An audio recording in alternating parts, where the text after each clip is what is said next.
Iată că musonul și-a făcut de cap. Ne bucurăm că ne-ați atras atenția și vă mulțumim foarte mult pentru asta. Uite aici un băiat deștept a făcut de cazarea.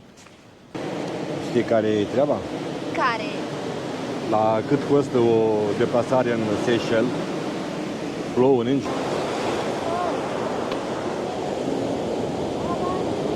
Dacă vii cu amanta și nu vrei să afle soția și văd fetele că e singur. Ei, acum mă simt ca în Titanic. Wow, superb este. Superb. A venit ploaia, gata.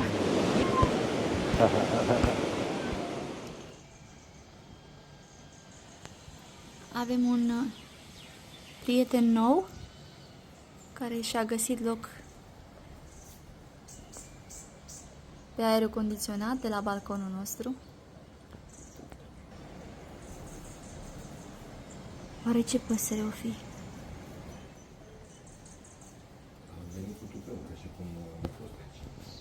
Fie căsuța lui aici.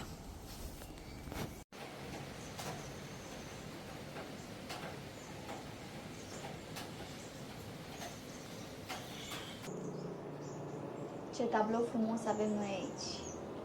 Bună ziua tuturor, sau bonjour, cum spun seychelezii. În creolă. Da. S-ar părea că timpul ține și cu noi puțin. A plouat până mai adineauri. Știți, noi am petrecut 18 zile în Zanzibar. Și vremea acolo a fost super tare. Și am prins curaj și am zis, hai să mergem în Seychelles. Yes. Și am luat și aici cam câte 15 zile. Da. Am împărțit în 3, am fost pe 2 insule, asta e a 3-a. Fiind a treia cea mai insule, astea 3 pe care le-am pășit, fiind cele mai importante insule turistice. Da. Cele mai turistice insule. Și ce am zis noi, temperatura trebuie să fie la fel, având în vedere că distanța de la ecuator la Zanzibar, până la Zanzibar, este cam aceeași cât e și aici, din Seychelles până la ecuator. Dar cui să treacă pe cap să ia în calcul și musonii? Da. Ei nu, mie nu. Și iată că musonul și-a făcut de cap și ne-a arătat puterea. Și ieri, și alaltăieri, Da. și altăieri, asta e a 3-a zi în care plouă. Nici nu ne-am uitat la starea vremii când am plecat din Zanzibar. De-abia acum ne-am uitat și am văzut că în continuare va fi așa. Deci trebuie să ne acomodăm și să o luăm din loc oricum ar fi. N-am venit aici să stăm în camera domnului Andrei. Da, la Exotic Guest House. Așa, și nici n-am închiriat mașina ca să o ținem parcată. Corect. Deci Mai trebuie ales. să o luăm la picior. Acum cât o mai ține vremea frumoasă, trebuie să ajungem neapărat la 2-3 plaje vestite, măcar pe alea emblematice să vi le arătăm. Da, eu zic să ne facem curaj. Da, mai avem Parcul Național, ar mai fi un muzeu unde putem vedea multe chestii legate de Prala. Și să mergem la Curios cu promisiunea domnului Quentin, da. Dacă nu, cumva musonul o să ne interzică asta. Deci, hai la Rămâne drum. de văzut. Hai să vedem Anzlațiu. Doamne Haideți ajută să nu vedem plouă. ce vom vedea. Hai să mergem. Da.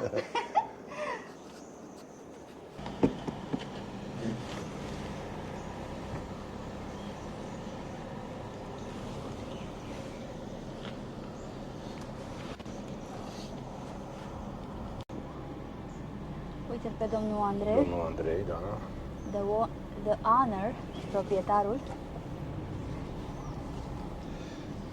Bun, deci mergem la Anzlațiu. Da. Și ne spune 17 minute, 7,4 km, domnul Google. Și ca să facem o transpunere dintr-o poezie bine cunoscută, ziua plouă, noaptea plouă, dimineața plouă, iară. Cine știe poezia?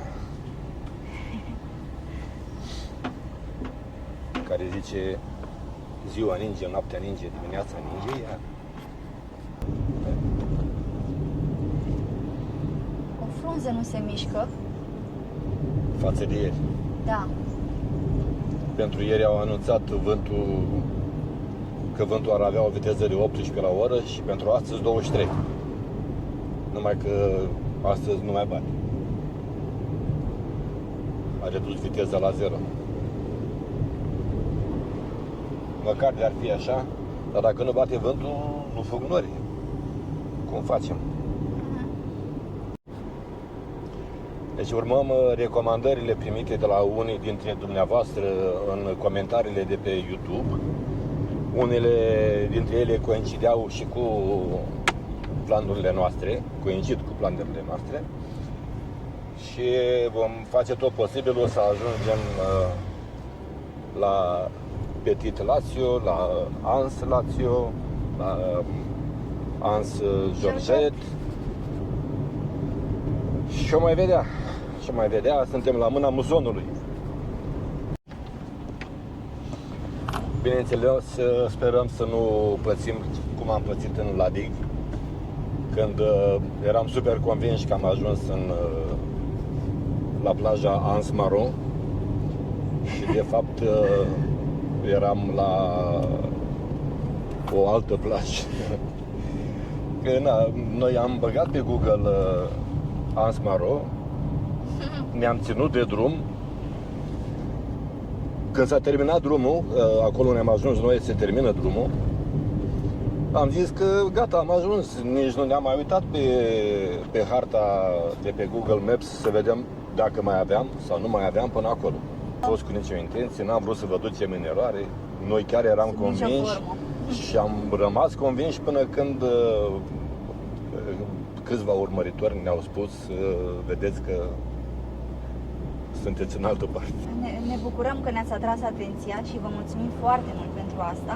Chiar și doamnei Vica, care ne-a zis că avem comentariile dezactivate. Foarte bine, doamnă dragă, că ne-ați atras atenția, că cine știe cum ne mai scapă și nouă pe acolo degetul și se butonează altceva. Da, chiar n-am înțeles de ce, că întotdeauna m-am ținut și la fiecare postare am bifat tot ce trebuia bifat. Uneori se dezactivează singur, cred, pentru că ne-a atras atenția o doamnă, le-am activat și după o oră când ne-am uitat, tot dezactivate erau. Da. Mai avem multe de învățat și noi, să știți că nu suntem specialiști în legătură cu YouTube și Cu orice în viața toate, asta. da. Dar oricum, acum suntem o comunitate destul de măricică și tocmai de asta trebuie să ne ajutăm reciproc. Ne trageți de urechi când vedeți că o luăm pe alt drum.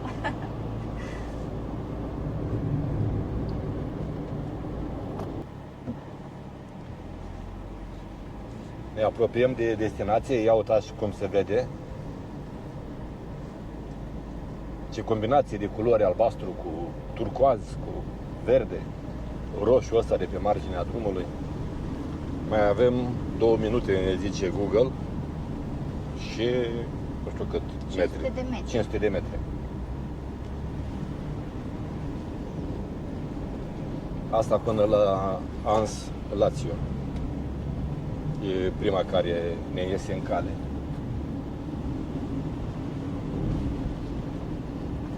Până aici am ajuns și ieri, numai că ne-a fugărit ploaia. Aici e o parcare amenajată și urmează să o luăm la picior.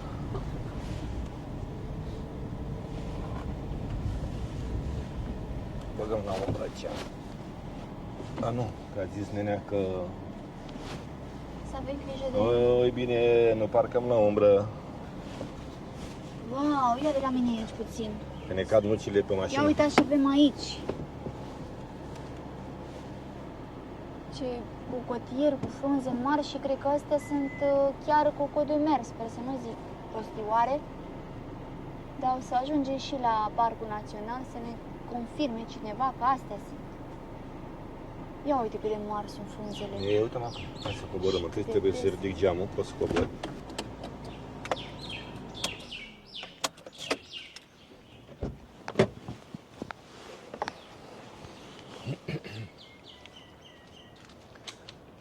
Astea sunt uriașe, frunzele astea. Păi ăsta cred că e coco de mer. Sigur. Ce știm despre coco de mer, ce am citit, este faptul că există atât mascul cât și femelă. Iar femela îți face fructul cel mai mare, sămânța cea mai mare, care ajunge până la 25 de kilograme fructul și 20 de kilograme sămânța. Ia să ne dăm noi mai aproape, să vedem, să le vedem. Cred că astea sunt, sigur că n-am mai văzut până acum așa ceva.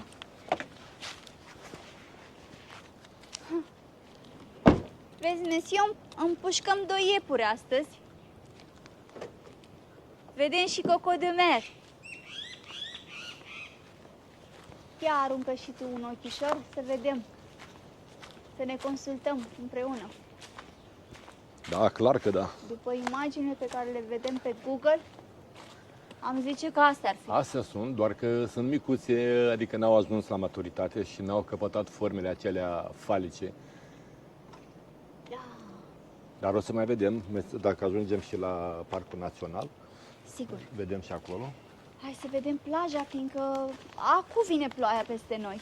Hai că am venit pentru una și ne Da. oprim la alta. Stă în gură cască pe aici.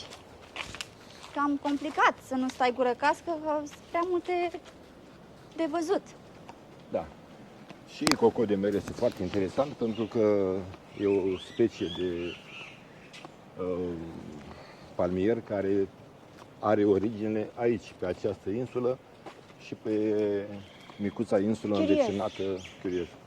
Vecina insulei Dacă a mai Frela. ajuns și pe alte părți, a ajuns duse de negustori, de Arabi. colonizatori, de arabi. Aici e cu taxă, da. Hello.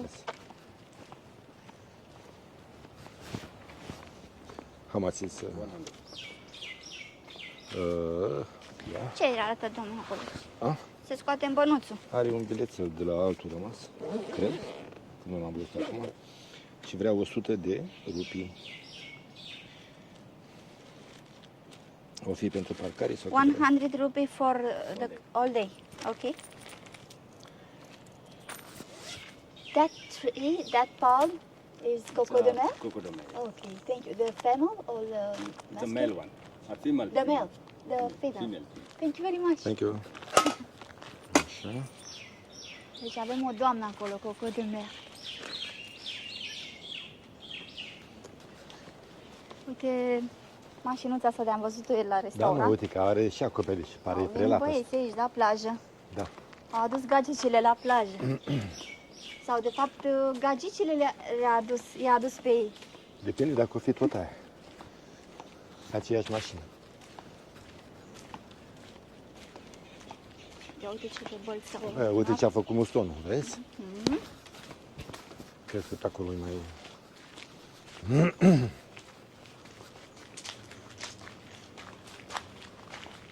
Să ne punem o dorință împreună, cei care n-au mai văzut până acum coco de mer.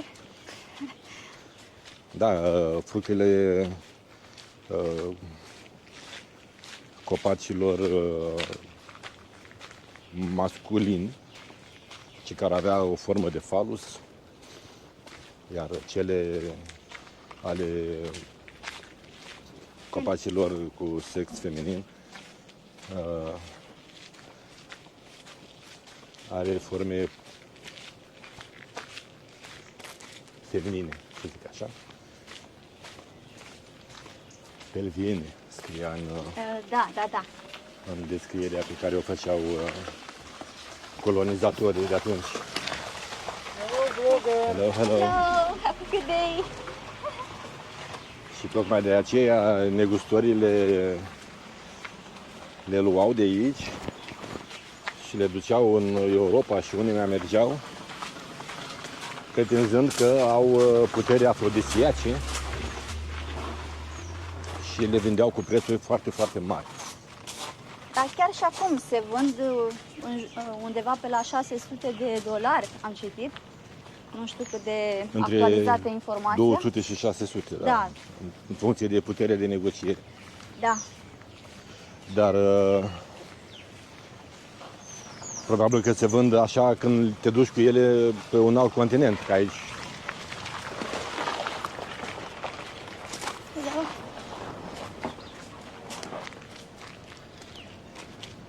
Ai băgat de seamă că aici oamenii sunt mai zâmbitori față de insula la Dig? Da. Au altă energie. Uite aici un băiat deștept a făcut detai cazarea pe foarte aproape de o plajă renumită, foarte aproape de ocean, Miroase cu a... coco de mer de jur împrejur. Da, miroase a gătat, fii atent. Miroase, da. Miroase a mititei pe aici. Uite, e îngrijit, e vopsit, e curat. Da.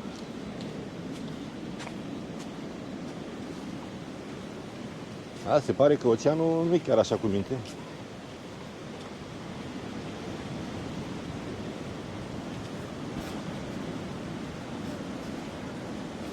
Monsieur, sigur de să fie asta în Lazio, să nu mai ducem lumea Asta e în scrie. eroare. Ea filmează ca să nu avem, Gata, asta este. să nu avem vorbe la proces. 100%.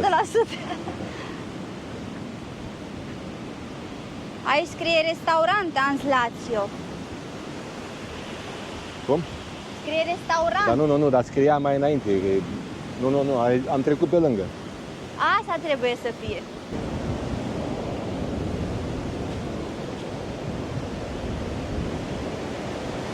Vorbeam de lup și lupul la ușă.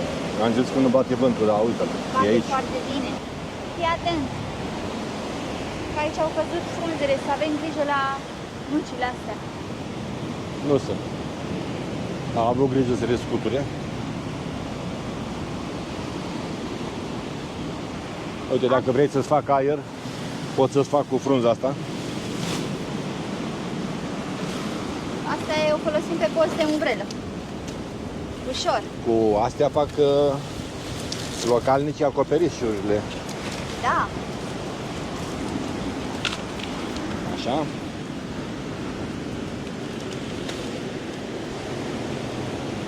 Hai să ne O descurcăm. să pun aici cheia mașinii să nu o caut. Și să aruncăm o privire de jur împrejur.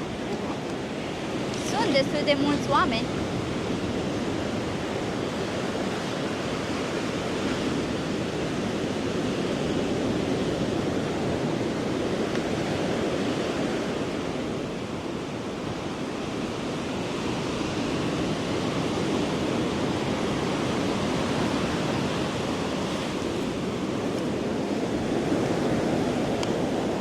Da, uite, avem o nucă de cocos tot plimbată prin de valurile astea pe aici.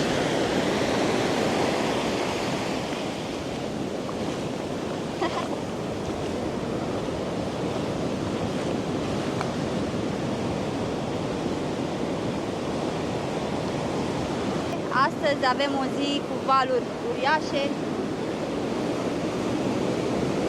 E plăcut să le admiri. Asta e, de fapt, un golfuleț aici, nu-i așa? Uite, pe Da. destul de măricel. Știi care e treaba? Care?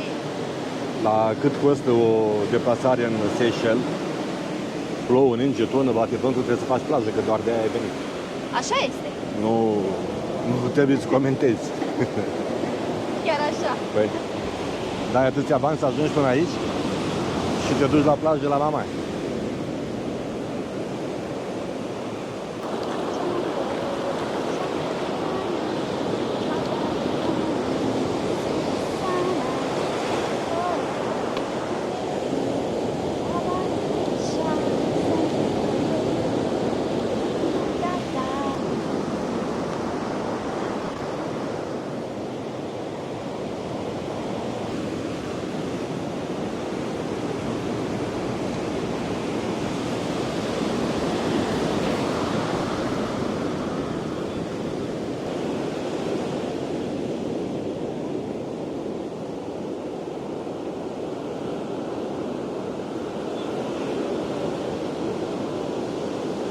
Ce faci cu drăguțule?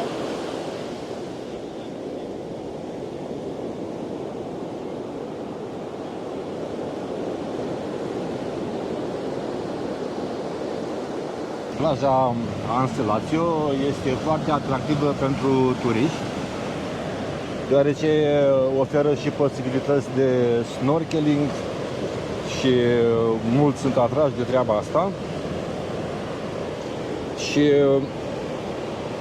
apa este, așa cum o vedeți, turcoaz, iar amestecul ăsta de culori, turcoazul apei cu culoarea nisipului și cu verdele palmierilor, de asemenea împreună cu stâncile de granit, toate la un loc formează un mare punct de atracție pentru toți turiștii.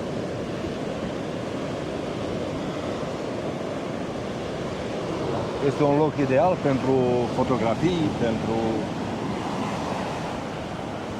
fotografii instagramabile, bineînțeles, pentru filmulețe, pentru amintiri frumoase, pentru mai târziu. Ce să mai, imaginele spun totul. Pot să zic eu și 2000 de cuvinte. Ce vedeți, asta e realitatea. Plaja e mare, generoasă, e lată. Apa la fel, nu e foarte adâncă la mal. Doar că norocul nostru s-a cam spart acum la ultima insulă. Până acum am avut numai zile însorite peste tot. Da. Dar cum v-am zis și mai înainte, ne luăm inima în dinți și aia e. Trebuie să vedem și să facem așa pe umbră ce avem de făcut. Oamenii fac plajă sau stau, chiar și când e nor, tot la umbră stau.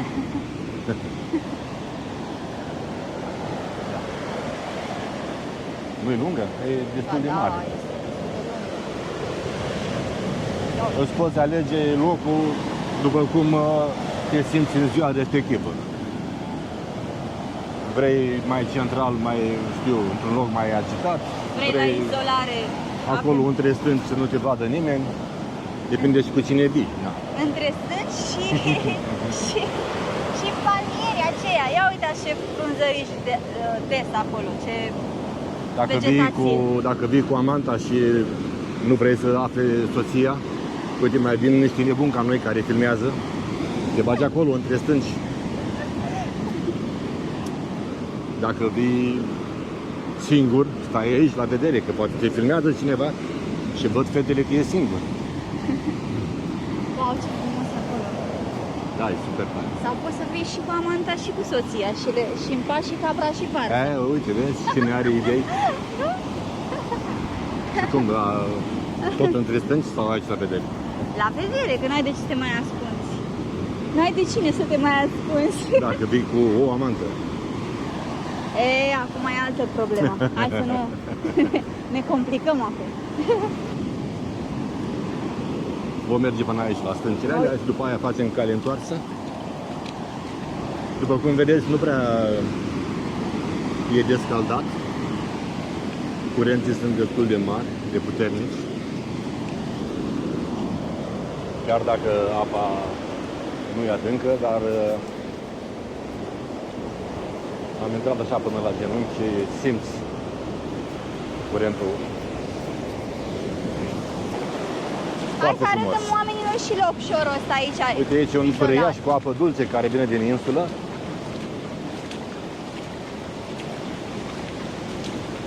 Uitați-vă cât e de frumos. Wow, dar ce... Și a făcut pe aici o... Oare fi curată apa asta?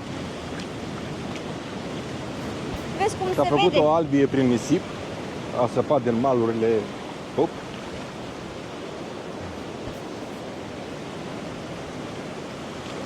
Și merge să viziteze oceanul.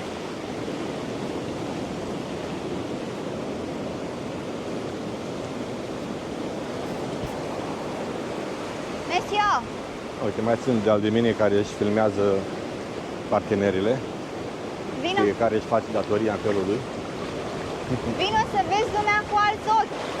Haide să vedem lumea cu alți ochi, de la înălțime, cocoțați aici! acum mă simt ca în Titanic, cu toate că nu sunt pe vapor, dar toată lumea e a mea aici. Haideți! Ești ca în Titanic când se scufundă sau când... Nu. Da, le spuneam celor care ne privesc că mai sunt... mai era un domn care își filma partenera, deci făcea datorie. Păi da, mi se pare normal. Mi-am luat rochița asta frumoasă. Păi da? Da. Și suntem pe o plajă faimoasă. Se poate altfel. Wow, și uite, dăm de o altă plajă. Păcat că nu putem ridica drona să vedem de sus spectacolul oceanului înfuriat.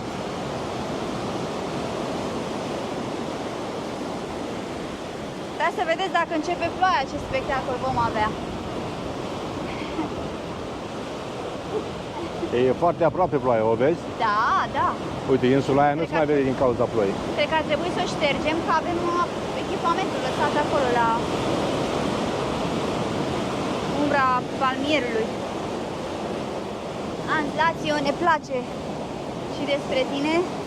Păcat că nu putem să stăm mai mult. Te-am văzut, te-am plăcut și te luăm cu noi în amintirile noastre.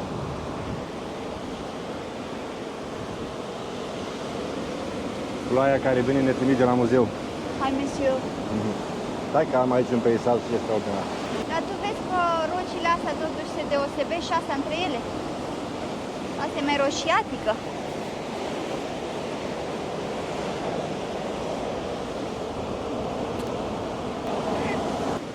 Uite, vezi?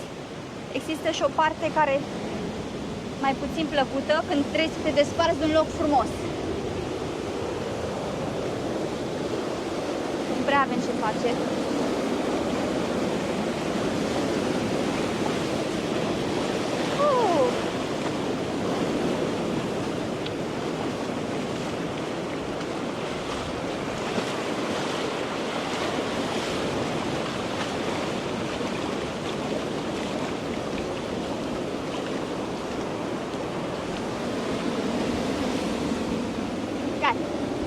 Mergem mai departe, da? Filmezi acum? Da.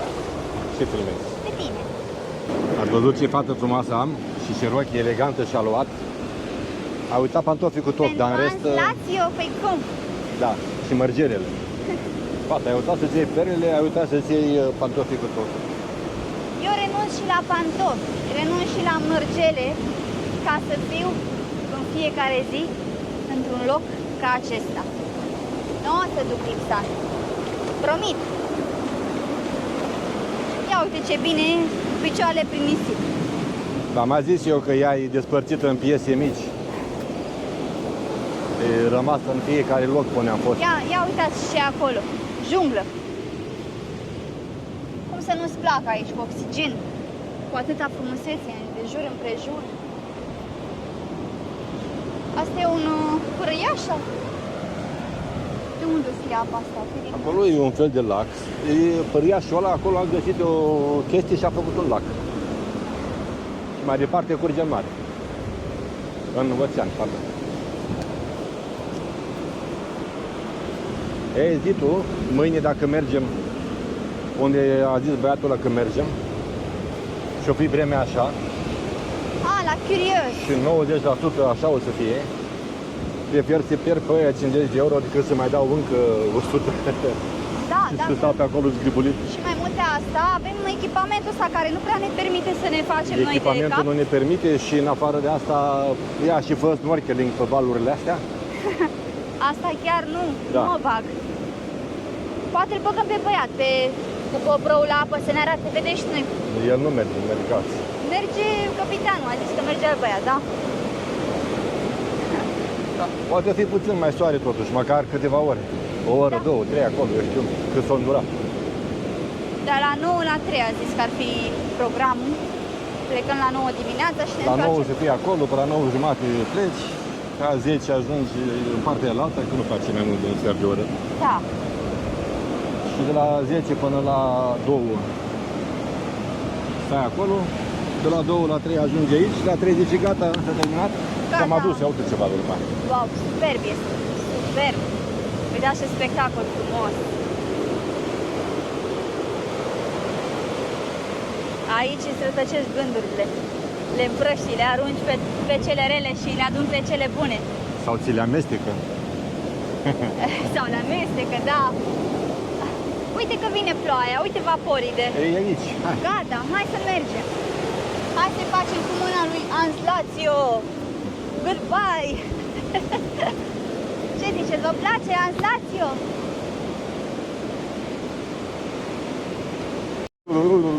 A venit ploaia, gata.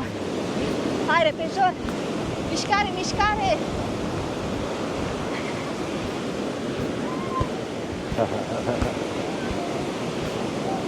Unde am pus bagajul?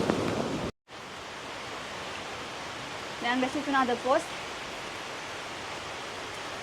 Uitați cum arată ploaia aici. Vezi? După cum ne-a promis, ne-a prins. Da. Uitați aici raiul doamnelor și domnișoarelor. Iadul băieților și a bărbaților. Cum? Iadul băieților și a bărbaților. Da. E un loc care trebuie ocolit. Bine că nu sunt locuri prea multe de genul ăsta pe aici. Așa că scăpați efect. Ia uite că sunt și pentru domni cămășuțe frumoase. Oricum, eu le zic băieților, dacă veniți la plaja asta, mai e o cărare în spatele magazinului. Uite, asta e frumoasă.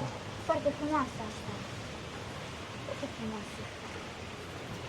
Cred că nu degeaba am oprit noi aici. Da? Uite, trece ploaia. Uite și geanta e frumoasă. Mov cu... Da, foarte atractiv. Culorile sunt frumoase. Chiar frumos. Hans Lazio, bine că te-am văzut, că am apucat să prindem și noi ceva frumos. Inclusiv o ploaie. Ei, și așa se vede când plouă. Așa se văd plantele astea frumoase. Verdele ăsta crud. Avem și o galerie de artă aici, a domnului Michael Adams.